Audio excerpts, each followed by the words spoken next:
নিজের চোখে দেখা।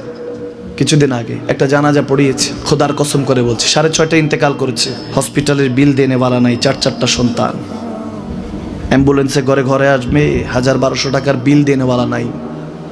কি বুঝলেন? ক্ষণস্থায়ী দুনিয়া। মুমিনের কম থাকলেও আমি বলি, কেউ যদি এসে বলে হুজুর একটু দোয়া করেন, খুব পেরেশানিতে আছি, আমি তার হাত চুমু খেয়ে বলি তোমাকে মোবারকবাদ, আল্লাহ তোমাকে ভালোবাসে। পেরেশানি তো মালিক দেয়, এই জন্য এটা রহমত মুমিনের জন্য। পেরেশানি দেয় যখন ফেরেশতারা বলে আল্লাহ চাইতেছে চাইতেছে, টাকা পয়সা চাইতেছে, বলে এটা কি? বলে ফাসেক, দে বিদায় কর, বিদায় কর। তার চাওয়া আছে, বিরক্ত লাগে, বিদায় কর, কি লাগে দে। আল্লাহ 10 কোটি দিয়েছে, 100 কোটি দে, বিদায় কর।